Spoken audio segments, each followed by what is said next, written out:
Spacious na lot area, duplex house, madaming bintana, tipid kuryente, maaliwalas.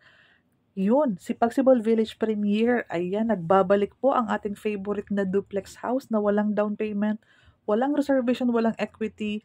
Ang cash out mo, 10,000 lamang for water and Meralco installation, no hidden charges na. Ang unang hulog sa pag-ibig, once na-approve ka pa lang and then proceed tayo sa pag-receive ng susi kasi fast construction po. Gano'n kaganda pag mga zero down payment.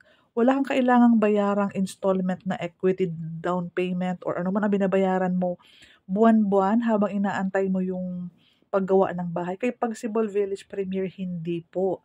Dito po, dahil zero down payment, since sa pinaka-phase 1 po namin ngayon po, napakadami na namin Pagsibol Village. Meron kami sa Bulacan, sa Rizal. Soon in Morong Rizal, meron kaming bagong location. And yearly, di ba, nasa Pagsibol Village kami in Cavite. Ayan. Ang kagandahan, simula-simula, zero down payment. So, nagbabalik kami na mas pinaganda ang deliverable unit. Yes.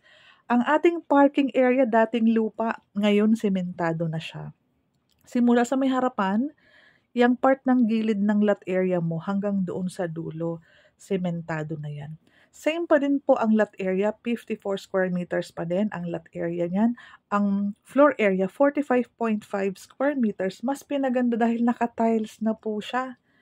Painted walls and ceiling. Nilagyan na din kisame ang CR, so full toilet and bath, complete fixtures. Ang kitchen area mo may kisame na din siya. Okay? So, ayan. Kung gusto mo ng corner lot, maaga pong nagla-line up ang mga nag-corner lot dahil paunahan tayo dyan. Walang bumibitaw sa corner lot.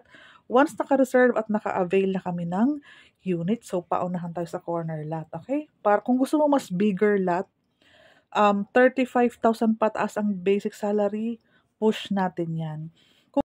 Ayan, pinapakita ko po sa video kung ano yung mas ikinaganda, ano yung bagong deliverable, ano po ang i-expect ninyo. Yung vinyl tiles meron na. Ang may partition lang, itong side ng sa may hagdanan.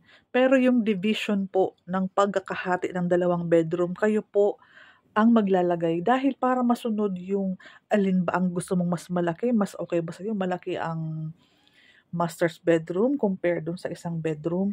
So, wala pong division sa gitna. Pero itong sa left, ayan, itong sa hagdanan, meron na po siya niyan. Basically, para siyang complete turnover na ang maganda, hinayaan pa din kayo kung ano yung hati ng bedroom sa taas. Free split type aircon pa din po ang promo ko sa mga buyer na ako pang pipiliing maging agent. Upon turnover po, proceed na din po kami sa pagpamimigay ng mga promo ko po. Sa mga buyer ko lang po ito